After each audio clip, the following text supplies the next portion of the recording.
I'm having trouble. Hello, my name is Oliver West, and once again, welcome to the second episode of the Brain Stew podcast. This is a podcast that I created to vent out anything I wish to vent out, talk about anything I wish to talk about, mainly in the realms of pop culture, TV shows, movies, comic books, films. But some weeks it can be anything, and I mean absolutely anything. But luckily, this week, it's an easy, simple episode that makes a lot of sense. So this week's episode is all about Black Mirror, a horror anthology TV series that I'm sure everyone has heard of, at least in passing, created by Charlie Brooker, which leans into dark sci-fi natured subjects. So first I want to talk about Black Mirror, and the way I want to start talking about this is to explain to you how I came to watch it.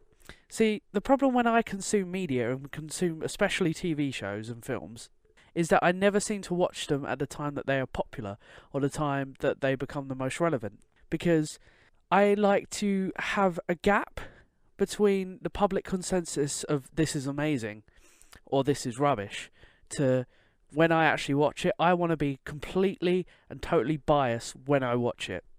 Obviously, sometimes that changes. I might get a recommendation off a work colleague or a friend or a relative, and with their recommendation and how good their advice is, usually, I'll go straight into it. But most of the time when I find out about a TV show, whether it be Breaking Bad, whether it be Game of Thrones, I wait until the hype has not died down, but has had a couple of years to cool, and then I'll watch the show just so I can go in completely level-headed and not like it just because everyone else likes it. Because I feel like that's a big problem in today's society, especially with social media and Facebook and stuff.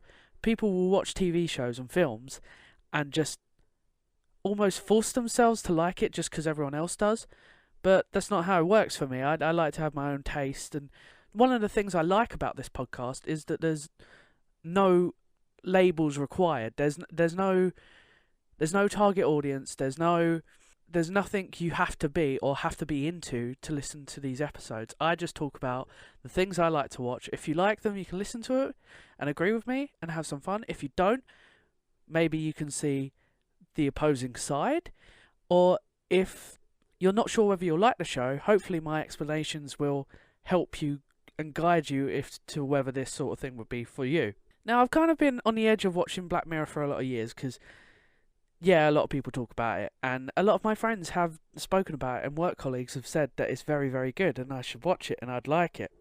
But I think the thing that stopped me is that I'm not really a horror guy, and I know it's not horror. I'm not even a sci-fi guy, to be honest, and those are the two main things I feel this TV show kind of goes for, is a futuristic sci-fi technology scenario or an uncomfortable, scary thriller scenario.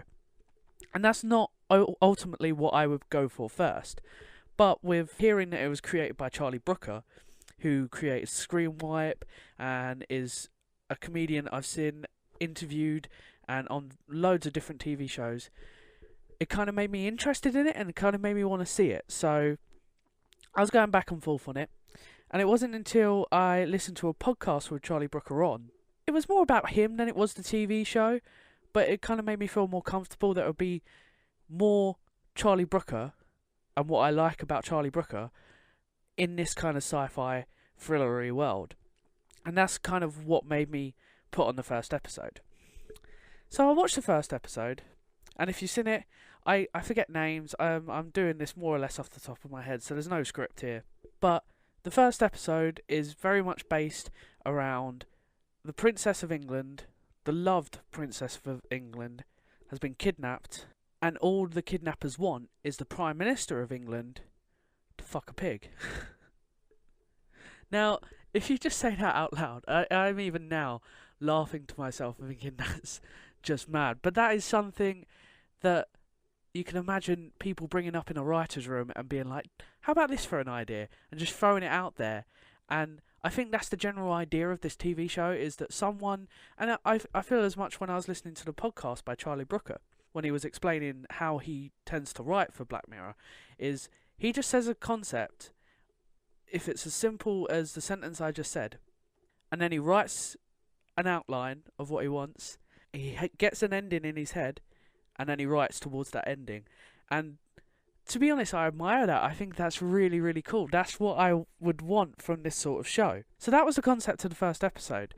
And throughout the episode, it's a very set the tone sort of episode. I feel like a lot of TV shows, especially nowadays, they have one episode within the first 5 where they set the mood and they set a boundary, and this is the limit of what we're going to, and this is what we're going to do. If you don't like this, get the fuck out, because you're not going to like anything else.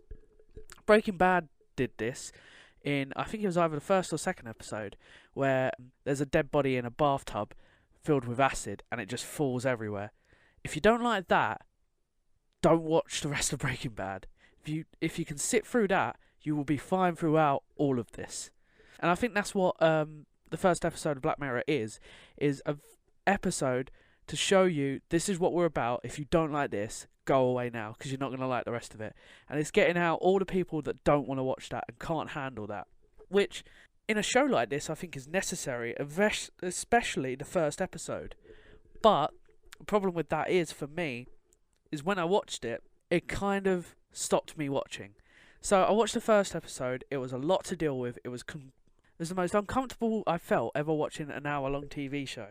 And I had to take a couple of days to kind of get myself away from it. It took me a lot to watch the second episode. Now, this weekend, I met up with my friend Ryan, and he pretty much did the same thing. He watched the first episode, got really uncomfortable, and was like, I don't know if I can go through with this. But I feel like if you take... It's one of those things where you kind of got to jump in a pool and go, that's as worse as it's going to get. It's not going to get any worse. And then you watch the second episode, and you're just blown away by the different scenarios you get, and the writing and how they get from A to B is probably the best I've ever seen, especially in such a short amount of time. Most TV shows, like for example Game of Thrones, would have a whole season of like 12 episodes, hour long, to get, which again is not a dig on Game of Thrones, but to get from one character to another, which it's something they're good at, and it makes it interesting, and it's probably the reason the last season was shit. We're not going to talk about Game of Thrones, but in this, you got to do pretty much the same thing. You got to get a character from A to B, but rather than having a whole season of character development, you've got to do that in one episode, because after this, they're never going to be seen again. And the amount of character development they put into one episode, and how they make it so interesting and so captivating, and keeps your interest when they're more or less just throwing a load of exposition at you, and you have to get caught up instantly. It's very impressive. And the thing for me that makes me think about the most is you get those films like Transformers and all these other sort of films that find it so hard to explain what's going on, and they end up telling you rather than showing you. And I've never once felt throughout the 10 episodes I've watched now of Black Mirror, I've ever felt like they're just throwing exposition at me, or they're just telling me what's happening rather than showing me. Mainly because 9 times out of 10 they don't need to, because it's all a mystery and you don't know where this is going to go. It's still impressive because there are some episodes where they have to set the scene very quickly and have to set up a load of things. There's one episode which is a very horror-centric episode, and it's the only time I've kind of noticed it. I think it's in season 3, and it's the one where a guy goes to a video game company and tries out this virtual reality game that explores all your fears and taps into your fears and what scares you and kind of throws it at you. Now, to do this, they have to explain what his fears are, where they come from, how he got there, why this is scary to him, rather than throwing you straight into the game and him saying, this scares me because blah, blah, blah, blah, blah. The whole 10 to 20 minutes of the opening of the episode showing you what this character is scared of. And, I mean, it's the closest they came to just giving you a whole dialogue of exposition. but they did it through a relationship, which I thought was really interesting. It kept me going, it kept me captivated, and if anything, once the horror started, I really missed their relationship. I've never been a horror guy, as I've mentioned, and to go from this nice little, almost romantic comedy straight into this horror thing, I was desperate to get back to the romantic comedy, I'll tell you that much. But it's still a good episode and worth watching. Obviously, there's some famous episodes you should do. I kind of, because it's an anthology, you can kind of go anywhere with it. You can kind of jump into any episode and you don't need any time to catch up. Because the only thing that keeps these episodes together and under the same umbrella is their tone and their concepts. So you can kind of jump around and do whatever. And I wasn't going to do that when I first watched it, but for some reason my Netflix on Xbox One had it like shown up really, really weirdly. So the last season they did was all there for you to see, and they were desperate for you to watch season 4, which I haven't yet. And then everything else was just ordered strangely. Plus, it's hard to maneuver on the Netflix app on Xbox One. Anyway, it's a bit overly sensitive. So, after watching episode 1, I ended up watching, I think it was the final episode of season 2, White Christmas. I'm kind of lucky I did, because I actually think that's one of my favourite episodes. And that may be because it was the first one I watched. And lucky for me, it kind of it knew where it was going, and it knew what it needed to do at that point. They were so far into the second season that they could just do what they want, and it was developed to that point. So watching that, it was just so interesting. It was so good. It had John Hamm in it, who's a great actor, who I loved in Baby Driver, which is a film you should watch. And it really drew me in, and was probably the episode that kept me watching. And yeah, if there's one to check out, I would recommend that, or the episode that I watched next, because I realised that I watched an unordered episode. So the order I was going to go in, I didn't go in. So I was like, screw it, let's watch the most popular episode that everyone talks about.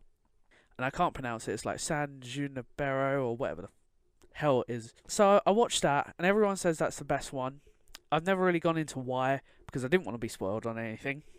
But I watched it, and I can see why it's the most popular episode. It's the episode where it's more about romance, and it's chilled, and it's just more relaxed and calm, and there's no real tension, and it's not an episode centralised in the horror/thriller side of Black Mirror. But that's not a dig on it either, because the amount of character development, the amount of twists you get in this episode, the dialogue is on point, the way it develops, the way it talks about the technology in the episode, I can see why it's the one that you need to watch. So for me, if you're trying to get into it, either watch San Junipero, which I think is halfway through the 3rd series, or White Christmas, which is the finale. I think it's the finale of the 2nd series. I like both those episodes. They're probably 2 of my favourites. Mainly, maybe it's because they're the first 2 I watched after the pilot episode, but those are the 2 that I remember most. Now, the only problem I have with Black Mirror is that as it's not really my sort of thing, I have to be in the right mood to watch it. So recently, I'd been on a binge of it for like a weekend, like 2 or 3 days. And then I had this family emergency that was kind of rooted in what I feel like would come up in Black Mirror. And it kind of scared me, to be honest, because I didn't want to then turn on an episode and that to come up, and I think I'd be really down about that. And plus the fact, because of this family emergency, the last day or 2, I've kind of been a bit down, and I've been a bit like, I need something happy to cheer me up. And that leads me to not want to watch Black Mirror, because at the end of every single episode of Black Mirror, bar the odd one in each series, you feel absolutely defeated, and it's just rooted in misery at the end of every episode. There's very rarely do you come out of a Black Mirror episode and you feel happy and you feel like everything's going to be okay. That's not the point of the series. So after what happened. I didn't really want to get straight back into it, so I haven't watched it since. And I think that would be my only problem for it, is that if you're not in the right happy kind of frame of mind, and you wouldn't get affected by that, it's good to watch. But like, I know personally that sometimes I don't want to feel down, and this would just probably I do feel down, and I'd probably, if I watched Black Mirror when I'm feeling down, it would put me even further down. I know that. So that would be my only issue, and that's maybe a personal issue, but it is an issue that I think a lot of people can relate to. But other than that, Black Mirror is well worth seeking out. I am going to get back into it, hopefully in the next couple of days, and I think Charlie Brooker is one of the nation's greatest creators. He has been for way before Black Mirror, in my opinion, and now he's being appreciated the world over. So that's really nice for me as well. Other than that, seek it out if you can. If you're not into that sort of stuff, I understand, but hopefully the next thing I talk about will be more up your street. So I hope you enjoyed listening to this podcast. If you get a chance, don't forget to check out the YouTube channel. I've got a vlog going. I have other little videos on the channel as well, such as a video I recently made where I went through my top 5 greatest pay-per-views of all time, wrestling pay-per-views. And yeah, if you're on YouTube, check out my SoundCloud. I've got other little audio-esque things on there. And I hope you enjoyed, and hopefully see you soon. Thank you. Goodbye.